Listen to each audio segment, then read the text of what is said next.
Pak Arif, tadi saya tertarik sama yang disampaikan Pak Gugi tadi itu ya, bahwa kenapa matinya dipenggal. Nah, jadi saya menganggapnya seperti ini. Kita kan melihat tadi disampaikan bahwa Nabi Yahya itu kan sangat bagus sekali gitu ya, akhlaknya mulia sekali kan. Sangat mulia, takwa, kasih sayang, bersih dari kesombongan dan lain sebagainya. Nah, ini satu hal sifat yang oleh Allah diberikan kepada seseorang, tapi itu sebenarnya mengandung sebuah kekhawatiran.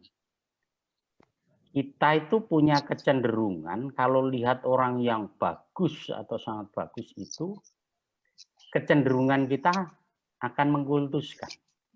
Bukan hanya Nabi, kiai aja bisa kita kultuskan kok. Karena apa? Karena saking akhlaknya yang bagus gitu. Nah, Allah itu kan yang paling tidak suka itu kan disekutukan gitu. Makanya kan pesannya itu kita harus betul-betul murni di dalam menjalankan akidah, itu murni hanya Allah kan ya. Nah, ini satu hal yang kita sendiri juga harus waspada. Kita itu tidak terasa itu sifat mengkultuskan itu selalu muncul. Kalau ada kekuatan di luar kita yang ini maunya kita itu akan jangan loh ini. Tapi kita harus ingat bahwa segala sesuatu itu Allah yang menentukan.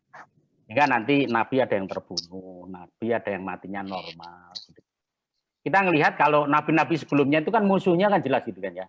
Kalau kita ngelihat dari sejarah itu musuhnya selalu ini sama raja ini sama ini. Ketika Nabi Muhammad kita mempelajari sejarahnya, Nabi Muhammad itu musuhnya sistem begitu kan ya. Sehingga nggak ada ininya. Ya. Jadi nanti di hari akhir ke depan itu yang tantangan terbesar kita itu tantangan sistem yang ada di masyarakat. Karena apa? Kan tadi dijelaskan, Mbak, itu kan bergerak ya, berubah. Makanya syariat itu kan berkembang gitu kan. Karena apa? Ya sesuai dengan kondisi kaidah-kaidah kehidupan itu, interrelasi antar manusia itu menciptakan sistem-sistem yang baru. Nah, sistem ini yang tidak sesuai dengan kaidah agama, itu yang mesti harus diluruskan lagi. Makanya Quran itu tadi juga gitu. Kenapa nggak harus Quran? Loh, yang dulu kan masih parsial. Kitab-kitab sebelumnya itu parsial. Yang lengkap ada di Quran itu. Makanya Quran itu udah final. Pokoknya inilah. Nanti sampai akhir zaman. Jadi yang perlu saya tegaskan bahwa keyakinan yang kebablasan inilah yang harus kita jaga. Karena kalau kita membiarkan, kita masuk ke syirik. Dan itu sangat dibenci oleh Allah. Kita tidak akan pernah selamat selama ada syirik. Makanya kita harus agak hati-hati. Gitu. Kita yang terlalu mendewa-dewakan makhluk, benda atau apa, itu hati-hati. Itu sudah masuk ke ranah itu. Ya, itu. Itu kemudian tadi ada yang selamat, ada yang mati. Selamat itu kan terhindar dari bahaya atau malapetaka. Sedangkan kalau mati itu mati yang kita pahami mati terputusnya sesuatu. Lah itu kan terputusnya antara jiwa sama raga itu juga mati gitu kan.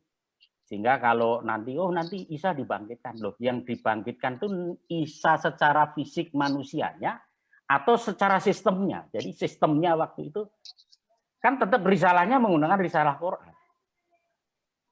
Nah, apa di balik itu? Kenapa kok sinyalnya yang dimunculkan, yang dibangkitkan Isa gitu kan? Nah itu kan. Nah ini Nabi Isa mati muda, Nabi Yahya matinya juga muda. Ini ada apa di balik itu? Kok matinya dimatikan muda? Nanti kenapa dihidupkan lagi gitu kan? Jadi seolah-olah nanti sistem yang dihancurkan oleh Dajjal itu didahului sama Ya'juj itu yang akan bisa meluruskan itu adalah kalangan muda. Kalangan muda yang mengikuti syariah agama. Nah itu jadi mungkin kita menganggapnya maksud Nabi Isa muncul secara fisik lagi, yaitu bagi Allah tidak ada masalah. Mau dihidupkan lagi yang sudah mati juga nggak ada masalah. Tapi bisa juga sistem. Jadi Isa itu hanya sebuah simbol saja bahwa nanti nanti kalangan muda yang akan bisa meluruskan ini. Seperti halnya kita kalau bicara Indonesia carut marut, ya nanti kayaknya hanya anak muda yang akan bisa menyelamatkan untuk menjadi bagus. Nah itu sinyal-sinyal yang seperti itu tidak menutup kemungkinan, tapi kembali lagi kita harus apa dibalik itu, kuasa Allah gitu kan ya.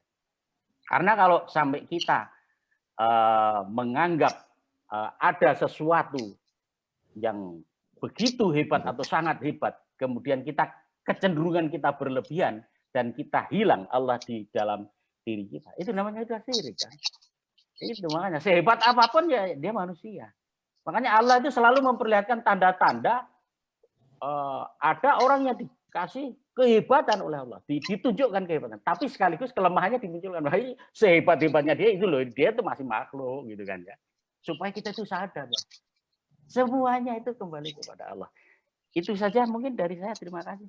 Diskusinya menarik ya. Mungkin saya mulai dari ujung dulu ya. Jadi kan tadi pertanyaan Pak Gugui ya, Pak Gugui, Pak Dahlan, Pak Aris, bahwa sebenarnya hal yang menurut saya penting perlu digarisbawahi bahwa seseorang itu hidup atau mati ya, itu bukan berarti menang atau kalah ya. Artinya sesuatu yang dimatikan oleh Allah di mata orang manusia itu seperti kalah gitu ya. Itu belum tentu sebenarnya memang kalah gitu ya. Artinya kita perlu melihat dampak dari sebuah peristiwa itu dalam jangka yang lebih panjang gitu ya. Jadi misalkan dalam kasus ini Nabi Yahya ini bukan manusia yang mengkultuskan, tapi Allah yang menunjukkan kemuliaan Nabi Yahya, juga nanti Nabi Isa, Nabi Muhammad dan sebagainya, menunjukkan ketinggian sifat-sifat dan kemuliaan akhlaknya dan sebagainya. Nah, sehingga nanti ketika orang sebaik itu, orang semulia itu juga dibunuh, gitu ya, maka akan menonjolkan kepada manusia yang lain betapa kezaliman orang yang membunuh itu. Gitu. Orang lembutnya kayak gitu, orang sopan, orang sama orang tua seperti itu, bahkan sama binatang aja halus, lembut dan sebagainya, itu dibunuh dan dibunuh dengan sangat sadis gitu ya, dipenggal gitu ya. Itu menunjukkan ada orang sekitar, memang itu mungkin cara Allah untuk menunjukkan siapa yang zalim, siapa yang benar gitu ya. Ketika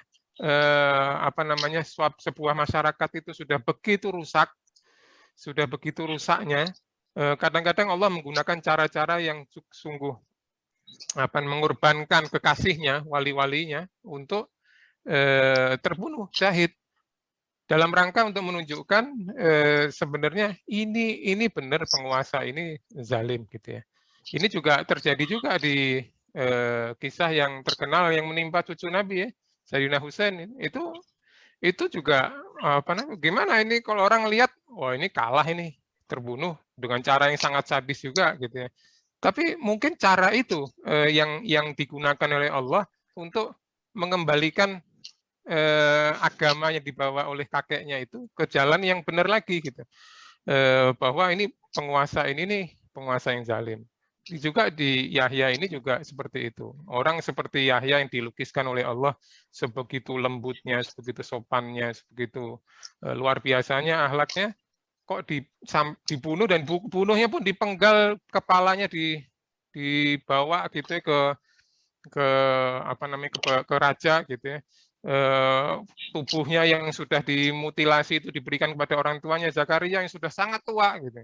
Dan kemudian Zakarianya pun dibunuh dengan cara yang sadis juga. Jadi ini cara Allah kadang kita melihat, jangan melihat sepotong bahwa ini kalah gitu. Kira-kira kok Allah nggak melindungi hambanya yang dikasihi gitu, wali-walinya gitu. Enggak, bukan begitu. Tapi kita mesti melihat secara lebih panjang perspektifnya. Apalagi kalau tadi kata Ustadz bahwa jangan mengira orang yang mati di jalan Allah itu mati, tapi dia hidup, bahkan menerima rezeki dari Allah Subhanahu wa taala.